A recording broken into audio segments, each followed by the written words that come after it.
अस्सलाम वालेकुम, welcome to a cricket special show. और आज का शो एब्सोल्युटली ख़ास है क्योंकि हम लोग डिस्कस कर रहे हैं पाकिस्तान की स्क्वाड जो अनाउंस हुई है for the tri series and Asia Cup. तो ये 17 member squad and then of course 16 that goes to Asia cup.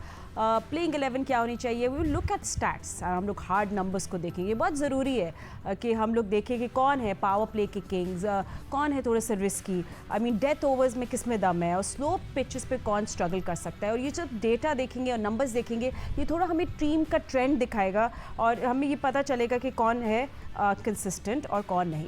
And सबसे मज़े की बात, will try to not make it boring, will show you all the graphics. हम सब numbers पे बात करेंगे, ऐसे ज़्यादा हमारे से बेहतर इंसान नहीं है, right. So we have Pakistan cricketing के former captain mister Rashid Latif जो मेरे साथ थ्रू आउट इस टीम को देखेंगे। हम लोग नेगेटिव्स पे बात करेंगे, पॉजिटिव्स पे भी बात करेंगे of course, and of course the numbers तो हम ब्रेक डाउन करेंगे। उससे पहले you know of course no Babar, no Rizwan, बहुत सारी बातें इस पे भी हो रही है। राशिद भाई, इससे पहले मैं आपसे सवाल पूछूं, पर जल्दी से हम स्क्वाड पे पहले नजर डाल लेते हैं। So let's have this brand new squad. Fakhar Zaman ने कम बैक किया है after hamstring injury. Sahibzada Farhan, Mohammad Haris, Hasan Nawaz, Hussain Talat, Saim Ayub, Faheem Ashraf, Sufiyan Muqeem, Mohammad Nawaz, Khushdil Shah, Mohammad Wasim, Salman Mirza, Abrar Ahmed, Hasan Ali, Haris Rauf and Shaheen Afridi. ये है जी आपकी T20 की जो ट्राई सीरीज़ है with UAE and Afghanistan. Salman Agha of course the captain. और यही सिमिलर टीम है for Asia Cup, just one change, they will be no Nawaz. ठीक है, सो वही टीम है but there is no Mohammad Nawaz. Rashid भाई, सबसे पहले हम लोग थोड़ा वार्म अप करते हैं क्योंकि हर एशिया कप जीतने के लिए आपको सिर्फ जज्बा नहीं चाहिए होगा, थोड़े स्टैट्स को और नंबर्स को भी समझना ज़रूरी है, बट उसमें हम आगे जाके बात करेंगे। सबसे पहले आपका इस स्क्वाड पे क्या फर्स्ट इम्प्रेशन है? दूसरी टीम को अगर देखा जाए वो ज्यादा बेहतर लग रही है, जो इंडिया की है या अफगानिस्तान है, श्रीलंका है, इवन बांग्लादेश की टीम भी compete करेगी। हमारे बराबर ही है। पहले ये होता था कि हमारी टीम को देख के दूसरी टीम को अपनी बनाते थे, अभी हमने बना ली है टीम और अभी नहीं, काफी टाइम से हम खेल रहे हैं। लाइक न्यूजीलैंड से अब तक हम चेंज करना चाह रहे हैं। अब ये हमें प्लेयर्स मिले, हमारी सिलेक्शन कमेटी ने पहले ऑस्ट्रेलिया भेजी, साउथ अफ्रीका, इंग्लैंड पे, जिम्बाब्वे भेजी थी, बहुत सारे प्लेयर्स वहां पे चेंज कर दिए और कुछ उन्होंने देखे हैं। स्पिनर सुफियान मुकीम को उन्होंने कंटिन्यू किया है, उसके बाद प्लेयर्स आते रहे और आते ही रहे। नए प्लेयर्स में आप कह सकते हैं हसन नवाज की एंट्री हुई है, फिर दोबारा से हमने मोहम्मद हारिस को बुलाया है, फ़हीम अशरफ को बुलाया, मोहम्मद नवाज को बुलाया, बहुत सारे प्लेयर्स आ गए। तो जब आप इस तरह से करते हैं तो टीम मुकम्मल बन नहीं पाती है। और ये match bilateral against West Indies नहीं है या बायलैटरल अगेंस्ट बांग्लादेश नहीं है, ये एशिया कप है। उससे पहले मैचेस टफ हैं हमारे शारजा में, UAE से और अफगानिस्तान से। टीम जिस तरह से बनाई है वो लास्ट 4-5 मंथ में जो प्रॉब्लम थी उसको हल करने की कोशिश की और शायद वो अभी तक हल हुई नहीं। इसी वजह से हम वेस्ट इंडीज में एक T20 हारे, 2 ODI हारे और उससे पहले बांग्लादेश में 2-1 से हम T20 सीरीज हार गए। तो ये अगर रिसेंटली हम देखते हैं 2 महीने में क्या हुआ, उसके लिहाज से हम टीम देखते हैं तो टीम तो वही है। थोड़े बहुत प्लेयर आ रहे हैं, जा रहे हैं, लेकिन बहुत स्ट्रांग टीम बनती हुई नजर नहीं आ रही 2-3 प्लेयर्स के अलावा जो मॉडर्न डे क्रिकेट पे बिलीव करते हैं और उस पर अमल भी करते हैं। ठीक है राशिद भाई, एंड ये तो चले वार्म अप था, अब तो थोड़ा सा नंबर्स पे डालते हैं। एंड मैंने सोचा व्हाई नॉट, इस दफ़ा हम बॉलर्स से शुरू करते हैं। हमारी बैकबोन है हमारी टीम की, और बॉलिंग में हम लोग स्ट्रगल करते रहे हैं। अब let's start with the bowlers first और फिर हम बैटिंग पे आएंगे। आई मीन चले शाहीन शाह अफरीदी से राशिद भाई स्टार्ट करते हैं। शाहीन शाह अफरीदी को आप देख लें, पावर प्ले में इकॉनमी इनकी 7.63, डेथ ओवर्स में जंप होके जस्ट बिकम्स 9.7। आपको क्या लगता है, शाहीन अभी भी पावर प्ले की किंग है, लेकिन क्या हमें 17 से 20 ओवर्स में उनका जो रोल है उसको रिकंसिडर करना चाहिए? देखिए अभी जो ना सिचुएशन टोटली चेंज है।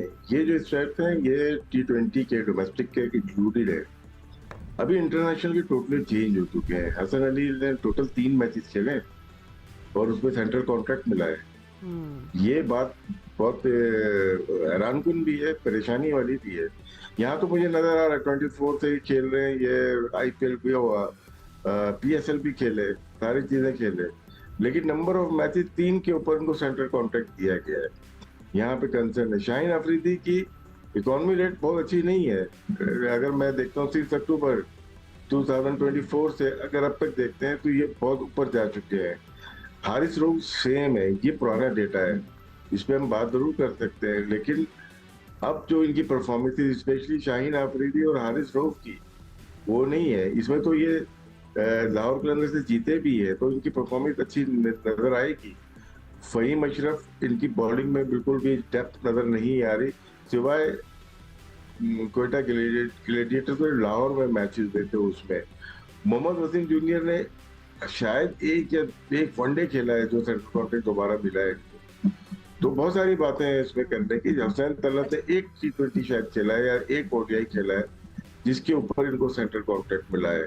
तो बातें बहुत है करने के लिए। अभी हम बैठे हैं एशिया कप के लिए, लेकिन जो परफॉर्मेंसेज हैं इनकी, ये पूरे साल की है और T20 डोमेस्टिक की है। डोमेस्टिक और इंटरनेशनल में बहुत बड़ा फर्क है। एब्सोल्युटली। अच्छा, वैसे अगर वापस नंबर्स को दिखाएं और हारिस रऊफ की आप बात कर रहे थे, उनका ओवरऑल मैं देख रही थी इकोनॉमी रेट 9.1, डेथ ओवर्स में 9.95। तो हारिस से हम एक्सपेक्ट करते हैं कि वो एंड ओवर्स में क्लच बॉलिंग करे, लेकिन ये नंबर्स जो है, डोंट यू थिंक ये कंसर्न है? क्या हारिस का रोल सिर्फ मिडिल ओवर्स तक हम लिमिट कर दें? जी, ये नंबर तो बहुत हाई जा चुके हैं इंटरनेशनल मैच के, तो इनके 11 प्लस है। शाहीन भी नहीं है, ऊपर है। ये हम जो देख रहे हैं 24 के देख रहे हैं, सिर्फ डोमेस्टिक के देख रहे हैं जी।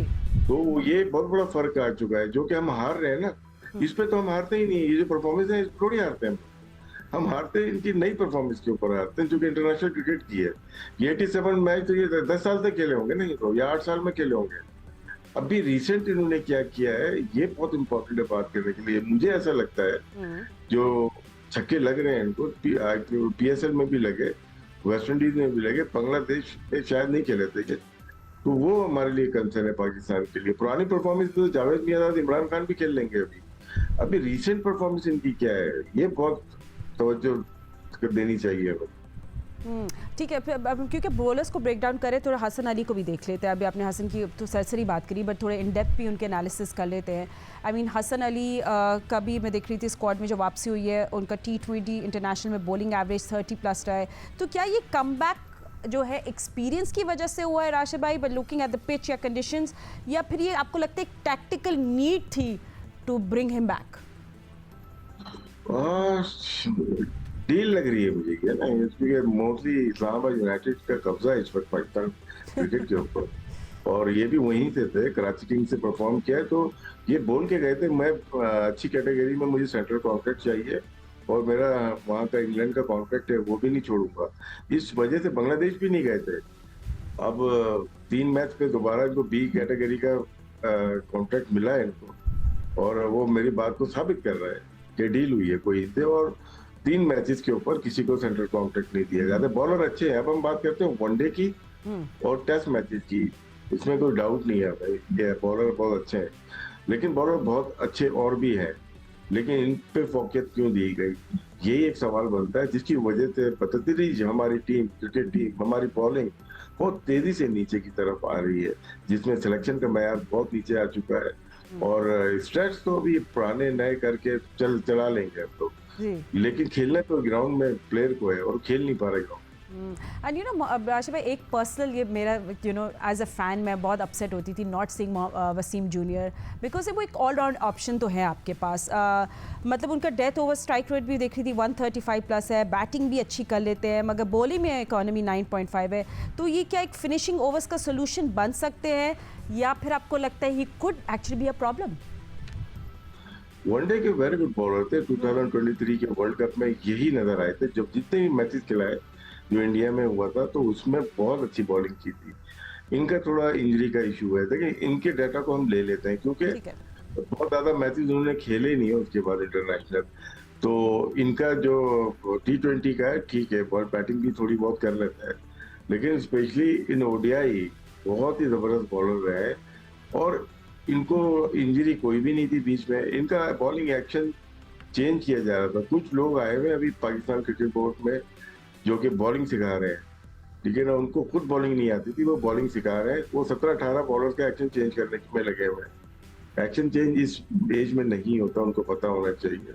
तो हाईली एजुकेटेड कोचिंग पैनल होना चाहिए हमारा हाई परफॉर्मेंस सेंटर में, और कोई भी उठ के अगर फास्ट बॉलिंग कोच बन के हमारे जो स्पेशलिस्ट बॉलर हैं उनको खराब कर रहे हैं, तो इंजरी तो नहीं थी, उनका तो एक्शन ठीक कर रहे थे। आमिर जमाल का एक्शन ठीक करते करते उसको बाहर ही कर दिया इन्होंने। और बहुत सारी चीजें हैं इसमें। तो मोहम्मद वसीम जूनियर को इन्होंने राय किया है, स्पेशली वनडे क्रिकेट में। मैं T20 का इतना हामी नहीं रहा हूँ क्या, लेकिन वनडे में मिडिल ओवर और डेथ ओवर में कामयाब बॉलर गुजरे हैं। ठीक है। अच्छा, मैं इससे पहले मैं स्पिनर्स पे आऊँ थोड़ा, सलमान मिर्ज़ा की भी क्योंकि मैं बात करना चाह रही थी, उनकी भी हम बात कर सकते हैं, उनके नंबर्स की भी। सिर्फ 19 मैचेस उन्होंने खेले हैं, इकॉनमी 6.65। राशिद भाई, ये क्या एक हिडन जेम है सलमान मिर्ज़ा, या फिर एक इनएक्सपीरियंस्ड रिस्क है? आई मीन वो दोनों वे जा सकते हैं। नहीं, T20 करनी आती है उनको, बॉलिंग करनी आती है। और देखें एज फैक्टर और बॉलिंग अच्छी, इसका मतलब है इनका क्रिकेट का एक्सपीरियंस बहुत ज्यादा हो सकता है। टेप बॉल का बहुत ज्यादा एक्सपीरियंस हो, फर्स्ट क्लास नहीं खेले होंगे इतने, हार्डली 10 मैचेस खेले होंगे, मुझे याद नहीं। लेकिन इनकी जो बॉलिंग से लगता है कि बॉलिंग की अवेयरनेस बहुत ज्यादा है। शायद इनको पिचेस मिली हैं ऐसी, लाहौर में अच्छी मिली, फिर बांग्लादेश में अच्छी मिल गई, तो यहाँ शारजा में भी इनको इनके मतलब की मिलेगी। जहाँ ग्रिप करती होगी बड़ी अच्छी बॉलिंग करते हैं, जहाँ फ्लैट पिच होगी वहां थोड़ी मुश्किलात हो सकती है इनको। सैंपल साइज बहुत छोटा है, लेकिन इन्होंने इम्पैक्ट छोड़ा है पाकिस्तान में, नए बॉल से भी और बीच में भी उन्होंने बॉलिंग अच्छी की है। इस पे मेरे ख्याल से किसी को कोई एतराज होना नहीं चाहिए। चले, let's move on to spinners. एक बड़ा कंट्रोवर्शियल सब्जेक्ट बन गया है हमारी टीम का, but let's have a look with Ibrar Ahmed. 37 innings में 50। दिस इज T20 सिंस 2024, तो ये प्लीज़ आप लोग देख लीजिएगा। Economy rate 7.8। सुफियान मुकीम ने 14 इनिंग्स में 21 विकेट्स लिए में इकॉनमी रेट ऑफ 6.9। फिर साइम अयूब, खुशल शाही आपको पार्ट टाइम स्पिनर्स भी हैं।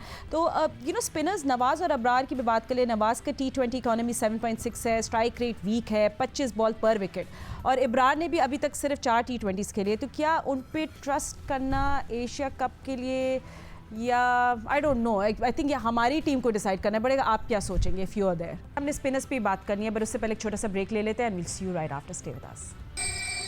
तो हमने फास्ट बॉलर्स पे तो नजर डाली for tri series and Asia Cup. It's time for some spin action. और स्पिनर्स एक इतना कॉन्ट्रोवर्शियल टॉपिक बन गया है। I love to talk about it, I love spinning spinners. UAE pitches पे क्या होगा, इस पे बात करेंगे। राशिद भाई थोड़ा सा अब्रार अहमद की भी बात कर ले। 37 इनिंग्स में, ये सिंस 2024 है, please do not that. Wickets उनकी 51 है, इकॉनमी रेट 7.8। फिर सुफियान मुकीम 14 इनिंग्स में 21 विकेट्स, एंड दीज आर फिर बाकी आपके पार्ट टाइम स्पिनर्स आते हैं। साइम अयूब ने रिसेंटली बड़ी ज़बरदस्त बॉलिंग भी कराई थी। अच्छा, स्पिनर्स पे हम लोग बात करें, नवाज़ और अब्रार की भी हम बात करें। राशिद भाई, नवाज़ का T20 इकॉनमी जो मैं देख रही हूँ 7.6 7.9 जो है, स्ट्राइक रेट थोड़ा उनका वीक है, 25 बॉल्स पर विकेट। फिर इब्रार ने का भी हमें बात करनी है। आई मीन आप ये कॉम्बिनेशन क्या देख रहे हैं? ठीक है, नवाज़ तो नहीं होगा। नवाज का ये कि बहुत तेजी से नीचे की तरफ आए लास्ट 2-3 ईयर्स में। अगर हम देखते हैं ये मेन बॉलर पाकिस्तान के थे, इमाद वसीम भी नहीं खेलते थे, शादाब भी नहीं होते, तो इनको प्रेफर किया जाता था, इनको इंजरी नहीं होती थी। लेकिन उसके बाद से ये नीचे की तरफ आ गए। कराची टीम में 2 साल पहले प्लेटिनियम में थे, अभी सिल्वर पे इस्लामाबाद यूनाइटेड, फिर कनेक्शन इस्लामाबाद यूनाइटेड का खुद ब खुद ही आ जाता है। तो ये वहां से बिलोंग करते हैं। परफॉर्मेंस अच्छी रही है। मैं थोड़ा सा इनको मार्जिन दे देता हूँ, क्योंकि आखिरी ओवर इंडिया के खिलाफ 22 के वर्ल्ड कप में इनको कराया गया था, वो ज्यादा थी। तो उसके बाद से इनकी परफॉर्मेंस नीचे आई थी। जहाँ पे स्पेशलिस्ट बॉलर हो वहां पे फिर पार्ट टाइम बॉलर या जो बॉलर होते हैं उनको कम यूज किया जाता है। हमारे यहाँ स्पेशलिस्ट स्पिनर को यूज नहीं किया जाता। या तो अबरार खेलते हुए नजर आए होंगे आपको, या सुफियान मुकीम खेलते हुए नजर आएंगे। दोनों को साथ शायद ही कुछ मैचेस शायद जिम्बाब्वे में खेले या कहीं पे खेले होंगे, वो इनको हमने खेलते हुए देखा नहीं। बाकी नीचे 4 साइम अयूब जिस दिन पिटेंगे तो बहुत ही पिटेंगे, जिस दिन आउट करेंगे तो करेंगे, लेकिन इन पर बिलीव नहीं कर सकते आप। हम हफीज पे कर सकते थे, हफीज 4 ओवर कर लेता था, हालांकि छठा बॉलर होता था। ये छठे बॉलर है नीचे सारे। हारिस, ये आपने वो लगा दी, स्पिनर्स के लगा दीजिएगा जरा। तो सुफियान मुकीम हो गए, अबरार, ये 2 स्पेशलिस्ट हो गए। नीचे चारों जो है, सलमान अली आगा हो गए, साइम अयूब हो गए, नवाज हो गए, और एक और स्पिनर थे, वो है पार्ट टाइम बॉलर है। तो वो कभी कभार तो अच्छी बॉलिंग करेंगे, स्पेशली सेकंड इनिंग में शायद मुश्किल हो जाए उनको, पहली इनिंग में अपना वक्त निकाल लेंगे। लेकिन स्पेशलिस्ट से जाना चाहिए, चाहे अफगानिस्तान के खिलाफ हो, यूएई या एशिया कप में। यहाँ तो बनती ही स्पेशलिस्ट स्पिनर है। जितना अफगानिस्तान जाएगा, राजस्थान उनका स्पेशलिस्ट है, ठीक है। उनके पास गजनफर उनका स्पेशलिस्ट स्पिनर है। हाँ, नबी उनका ऑलराउंडर है, लेकिन उसका एक्सपीरियंस बहुत ज्यादा है। नूर अहमद उनका स्पेशलिस्ट स्पिनर है। अगर 4 से जाएंगे और हम 1 से जाएंगे, तो हम मैच से जाने से पहले ही अंडर प्रेशर हो जाएंगे। 20 रन का मार्जिन हम दे के चलेंगे जब मैच स्टार्ट होगा। इसलिए स्पेशलिस्ट स्पिनर्स बहुत जरूरी है सब कॉन्टिनेंट में। जो टीम नहीं खिलाती, स्पेशली हम ये गलतियां कर रहे हैं, हमें ये गलतियां नहीं करनी चाहिए। अभी अब हम जो देख रहे थे मिडिल ओवर्स में, तो सुफियान मुकीम का मैं देख रही थी, मिडिल ओवर्स का इकोनॉमी रेट सिर्फ 6.6 है। क्या I mean, and I can see कि वो एक मोहम्मद नवाज के ऑल्टरनेट बन रहे हैं। आई मीन अच्छे ऑल्टरनेट हो गए जो अभी हम देख रहे थे नंबर्स ऑन द स्क्रीन। तो फिर सुफियान मुकीम का अब एशिया कप में डेब्यू होगा, लेफ्ट आर्म स्पिनर है राशिद भाई। तो यूएई के पिचेस में क्या हम 3 स्पिनर स्ट्रैटेजी से जाएंगे या आपको एक लग्जरी लग रही है? बिकॉज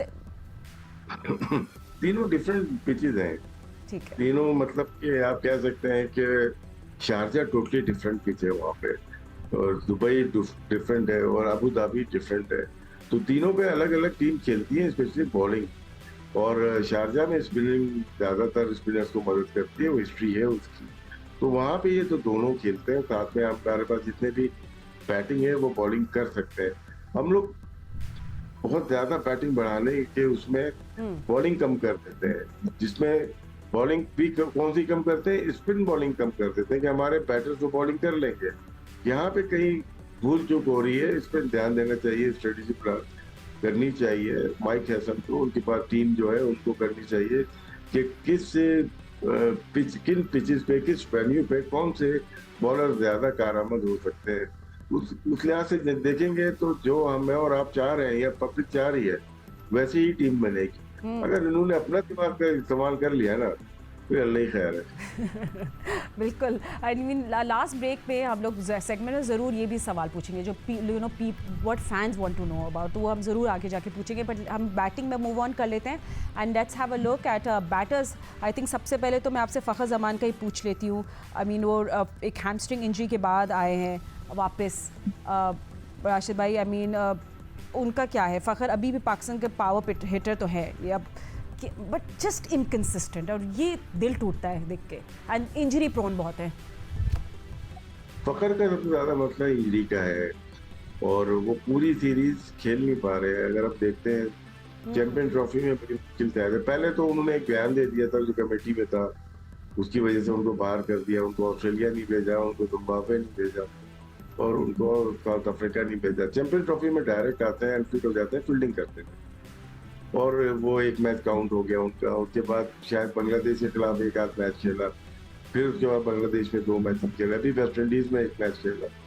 अगर 5 मैच खेलने के लिए हम इन्वेस्टमेंट कर रहे हैं, तो किसी यंगस्टर पे करना चाहिए। चले ये मान लेता हूँ एशिया कप है, इसमें फखर की जरूरत है, इसमें 2 आरा नहीं है, बिल्कुल ठीक है उसका। लेकिन फखर को अभी पे बैक करना है, उन पे बिलीव है।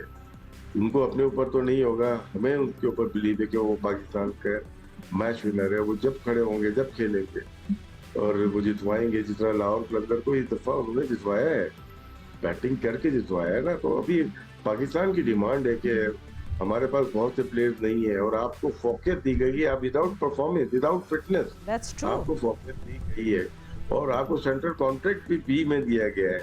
हमारा कप्तान जो है शान मसूद, वो बैठा हुआ डी में। हमारा सबसे ज्यादा बड़ा परफॉर्मर सऊद शकील, वो बैठा है सी में। आप लोगों को बगैर खेले फोकस दी गई है।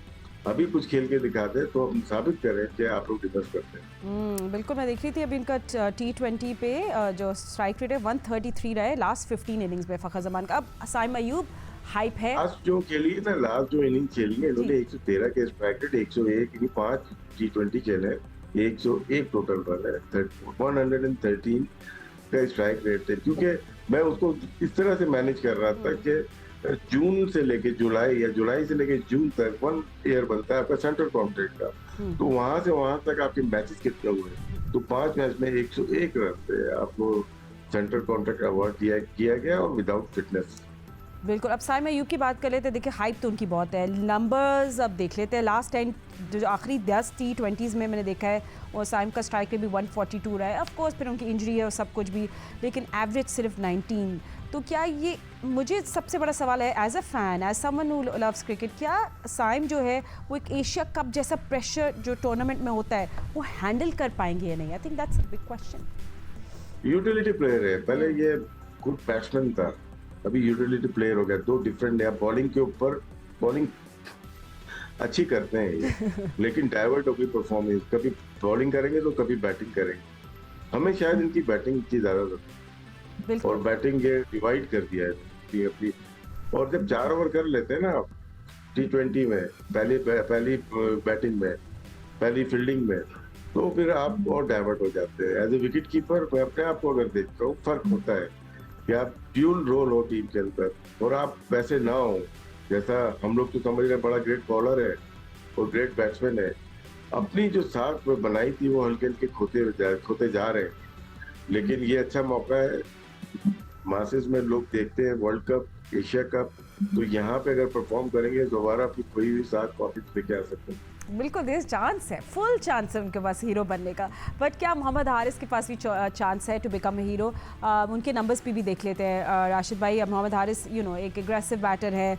उनका बाउंड्री परसेंटेज में देख रही थी, ये तो 22 है, लेटेस्ट 24% है, एक वर्ल्ड स्टैंडर्ड से नीचे है थोड़ा सा। तो क्या उनकी अप्रोच जो मिडिल ओवर्स में है ये इफेक्टिव होगी, या आपको लगता है फिर भी एक एंकर टाइप प्लेयर की कमी हमें महसूस होगी इस पूरे सीरीज में या दोनों टूर्नामेंट्स में? देखिए, इनकी हारिस भी वैसे ही जैसे कराची की इलेक्ट्रिक सप्लाई है, कभी आती है कभी चली जाती है और ज्यादातर गई भी होती है शायद तक। और लेकिन है, पावर हिटर है, पावरफुल प्लेयर है, वन साइडेड प्लेयर है।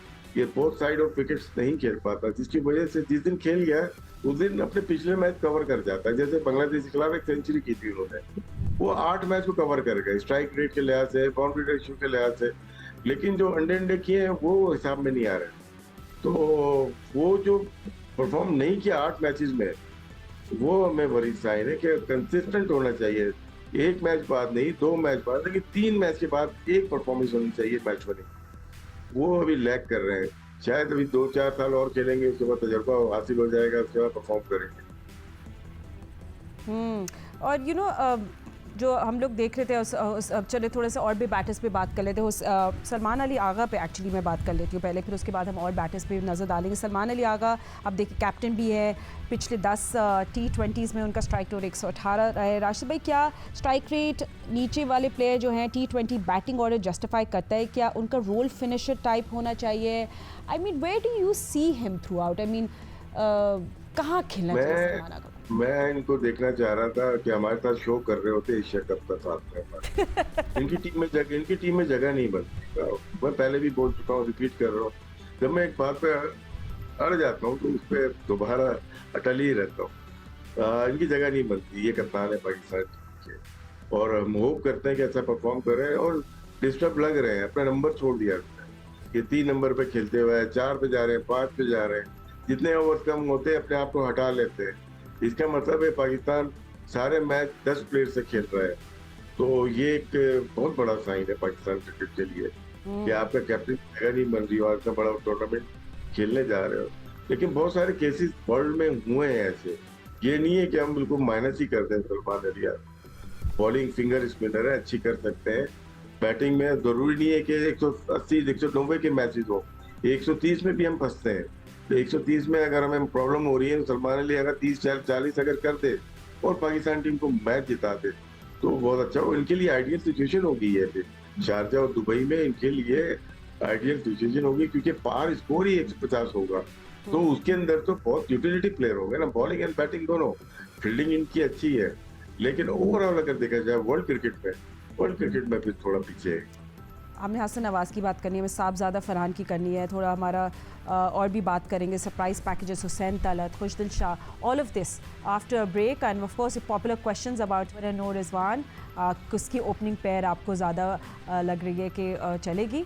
All of this after shopping. Welcome back after the break. Two other batters we want to talk about, actually 4 more, तो जल्दी से हम उन पे नजर डाल लेते हैं। First of course Sahibzada Farhan. Rashid भाई चले तो उनके नंबर्स पे भी देख लेते हैं। साहबजादा फरहान का स्ट्राइक रेट हमें देख रही हूँ हर फेज में स्टेबल है। आई मीन आपको लगता है ओपनिंग के लिए बेस्ट ऑप्शन होंगे? जी, साहबजादा का जो स्ट्राइक रेट है वो भी बेहतर है और 3 मैचेस में ये मैन ऑफ द मैच हुए हैं मेरी जहाँ तक याद पड़ता है। और 138 का इनका इंटरनेशनल की मैं बात कर रहा हूँ और फिट भी हैं और जिस मैच में ये चलते हैं 30 मैच करते हैं उसमें 60-70 कर रहे हैं। इसका मतलब है यूटिलिटी प्लेयर तो है ये, लेकिन क्या फखर जमान आएंगे तो फिर कोई जगह मिलेगी या नहीं मिलेगी, ये एक प्रॉब्लम आई हुई है। साइम अय्यूब को ओपन कर रहे हैं, फखर करते हैं या ये करते हैं, इनको देखना पड़ेगा। तो एक ही नंबर के बहुत सारे प्लेयर हैं लेकिन ये डिजर्व करते हैं। इन्होंने 1000 रन किए लास्ट सीजन पे, पाकिस्तान में 5-6 सेंचुरीज की हुई है। तो इस परफॉर्मेंस पे तो इनको तो मैं तो कप्तान ही बना देता, क्योंकि बगैर खेले हुए, बगैर T20 के प्लेयर में सारे कप्तान बने हुए हैं, तो ये तो स्ट्रेट अवे कप्तान बनता है पाकिस्तान। चले, नॉट अ बैड ऑप्शन। बस हसन नवाज की भी अब बात कर लेते हैं। हसन नवाज के डेथ ओवर्स में स्ट्राइक रेट भी मैं देख रही थी 249 है। ओवरऑल उनका गेम इनकम्प्लीट लगता है थोड़ा। क्या आपको वो एक फिनिशर के रोल में फिट दिख रहे हैं या what is missing? I think ये राइट अच्छा हुआ कि ये नीचे नंबर पे आ गए। कोई प्रॉब्लम थी कोयटा ग्लैडिएटर्स में, जहाँ पे ये ऊपर नहीं कर सकते थे, फॉरनर प्लेस कर रहे थे, तो भी क्लिक कर गए। 5 नंबर पे खिलाया, 6 नंबर, 4 नंबर पे क्लिक कर गए। आपने देखा होगा 2 मैच 3 मैच ऐसे जिता दिए, स्पेशली एक इस्लामाबाद यूनाइटेड के खिलाफ दोनों मैच जितवाए। एक में सेंचुरी की थी और दूसरे में 50 किए थे। तो बहुत ही जबरदस्त बैटिंग कर रहे हैं। पाकिस्तान के जहाँ पे फंसे हम लोग अभी मैचेस में, वेस्ट इंडीज में, बांग्लादेश में, वनडे हो T20 हो, एक ही प्लेयर नजर आता था कि वो आके मैच चेंज करता था। जो इतनी कम एज में गेम की इतनी अवेयरनेस है और मुश्किल बॉल पे बाउंड्री मार सकता हो, वो हसन नवाज ही है हमारे पास। और इसीलिए हम पाकिस्तान को माइनस नहीं करते किसी भी टूर्नामेंट में, किसी भी मैच में, जो इस टाइप के प्लेयर जब खड़े होते हैं वो मैच जितवा ही देते हैं। तो साहबजादा फरहान की अपने बात की, हसन नवाज है, हारिस कितने दिन खेल गए तो वो भी मैच विनर तो है। अगर साइम अय्यूब, लेकिन ये कर नहीं पाते, एक साथ होके रन नहीं कर रहे, टीम नहीं बन पा रही। जिस दिन टीम बनेगी तो उस दिन लगेगा कि सारे एक साथ परफॉर्मेंस कर रहे हैं। छोटी बड़ी परफॉर्मेंस मिलके ही टीम बनती है ना, हम इंडिविजुअल पे ज्यादा टॉप कर रहे हैं। आई मीन हुसैन तलत और खुशल शाह की जल्दी से बात करें तो वो भी स्क्वाड में है। आई मीन 2 साल से उनका strike rate, I mean it's not that exciting. क्या सेलेक्टर्स ने थोड़े सेफ प्लेस चूज़ किए हैं या आपको लगता है ये फिनिशिंग रोल जो है इसको ये लोग जस्टिफाई करेंगे? What do you think? Sahibzada Farhan, ये सॉरी, मोहम्मद नवाज जब आ गए तो कुछ दिन जाकर रोल तो उन्होंने खत्म ही कर दिया ना। साथ भी खिलाया उनको लेकिन खत्म कर दिया। खत्म इस वजह से किया कि वनडे से ड्रॉप कर दिया था। अरे वनडे में तो चैंपियन ट्रॉफी में अच्छा खेला था वो, आपने वनडे से कैसे ड्रॉप कर सकते हैं? तो यही हमारी थोड़ी बहुत गलतियां होती है। हम लोग नादान लोग हैं, हमारी सिलेक्शन कमेटी भी हमारी तरह नादान है। तो एक प्लेयर को लाने के लिए दूसरे का कैरियर मत तबाह करो। तो कुछ दिन गुड प्लेयर, स्पेशली वनडे में, T20 में उसने दिखाया है। उसको जब पहले ड्रॉप किया था वो गलत किया था। फहीम अशरफ को 4 साल पहले T20 से ड्रॉप किया था, गलत किया था। तो बहुत सारी चीजें जो आपने गलतियां की थी वो अब लेके आ रहे, शायद अब अच्छी फॉर्म में नहीं है। नवाज को हम लेके आए, तो कुछ दिन से तो वेरी गुड प्लेयर रहा है। सही है, ठीक है। अब हम लोग थोड़े पॉपुलर क्वेश्चंस में आते हैं जो fans want to know, we all want to know. अरे that is the most popular question, और वो है फ़खर और बाबर आजम और मोहम्मद रिजवान के बारे में। आई मीन थोड़े कुछ हम नंबर्स पे भी बात कर लेते हैं और फिर क्योंकि बहुत सारे लोग राशिद भाई पूछ रहे हैं, नो बाबर है, नो रिजवान है, अगर सलमान अली आगा भी मिडिल ओवर्स में नहीं करते हैं रोटेट तो एंकर रोल कौन लेगा? क्या हम T20 का स्ट्रक्चर थोड़ा बदल रहे हैं? What is the thinking behind it? और थोड़े से पहले आप जवाब दें, कुछ नंबर्स भी हमारे पास है, बट पहले आप इसकी बात कर लें। देखिए, बातों में बहुत सारी चीजें हमें अच्छी लगी कि हमें अपना स्ट्राइक रेट अच्छा करना चाहिए, हमने स्ट्राइक रेट अच्छा करना। दूसरी चीज बताना भूल गए कि आउट नहीं होना, लेकिन ये आउट होकर अपनी 10-12 के एवरेज पे खेल रहे हो तो स्ट्राइक रेट आपका 400 का भी होगा ना। मुझे वो प्लेयर नहीं चाहिए जिसका 15 का एवरेज हो। मुझे पता है 2-4 शॉट मार के आउट होके आ जाएगा। वो बिलीव हम लेके आए, लेकिन हम परफॉर्मेंस वाइज नहीं कर पा रहे। यही वजह है कि हमारे पास जितने प्लेयर आ रहे हैं, स्ट्राइक रेट हम बेहतर कर रहे हैं, लेकिन वो स्टे नहीं कर पा रहे। बाबर रिजवान ने परफॉर्म नहीं किया बिल्कुल, उसकी जगह फिलहाल अभी नहीं बनती इसमें।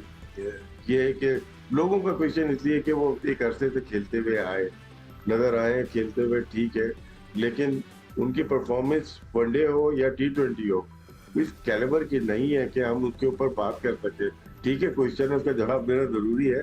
वो खेले, अभी दोबारा खेले, PSL खेले, परफॉर्मेंस दें, वापस आ सकते हैं, लेकिन अभी उनकी टीम में जगह नहीं बची। ठीक है, बहुत सारे लोग बेसिकली यही पूछे कि उन्हें बड़े कंट्रीब्यूट किया उनकी ओपनिंग पार्टनरशिप में पिछले 2 साल में, इतने परसेंटेज रन्स दिए, 51%, 52% मैं देख रही थी, कहीं पढ़ रही थी। बट फ़खर एंड साइम या फरहान और साइम, इसकी पेयरिंग पे बहुत सारी बातें हो रही है। ऑफकोर्स चर्चा हम लोग करते रहेंगे थ्रू आउट जब तक ये मैच नहीं शुरू होता। अच्छा, दूसरी बात है राशिद भाई, एक थोड़ा पॉजिटिव में बात कर लेते हैं। यंग प्लेयर्स हैं आपके पास, यू हैव पावर हिटर्स। क्या ये ऐसी टीम हो सकती है, लाइक थोड़े से कॉर्नर टाइगर्स तो हमेशा हर टूर्नामेंट में होते हैं, पर आपको लगता है कि ये स्क्वाड थोड़ी फेयरलेस क्रिकेट खेलेगी because maybe they have nothing to lose और नथिंग टू प्रूव, या फिर इतने सारी टीम्स के साथ और अच्छी प्लेयर्स के सामने ये प्रेशर नहीं ले पाएंगे और कोलैप्स हो जाएंगे? What do you think? Fearless cricket खेलनी चाहिए, जो एक ट्रेंड रहा है, ब्रांड ऑफ क्रिकेट पाकिस्तान खेलता हुआ आया है पहले, अभी काफी अरसे से हम जो देख रहे हैं उसमें केयरलेस भी हो गया, फेयरलेस, बहुत सारी चीजें कंबाइंड हो गई हैं। और हम अमेरिका से हार गए, हम आयरलैंड से हार गए, हम बांग्लादेश से हार गए, हम वेस्ट इंडीज से हार गए। तो अच्छा खेलते खेलते एकदम हारने का जो सिस्टम होता है एक मैच वाला, वो हमें 99 से 6 पे लेके आ जाता है। वो जो सांप सीढ़ी होती है ना, तो दोबारा हम सोचने लगते हैं। ये सवाल बहुत सारे जगह चलता है कि यार क्या करें। उसमें क्या है कि अच्छे प्लेयर्स को आप मौका दें।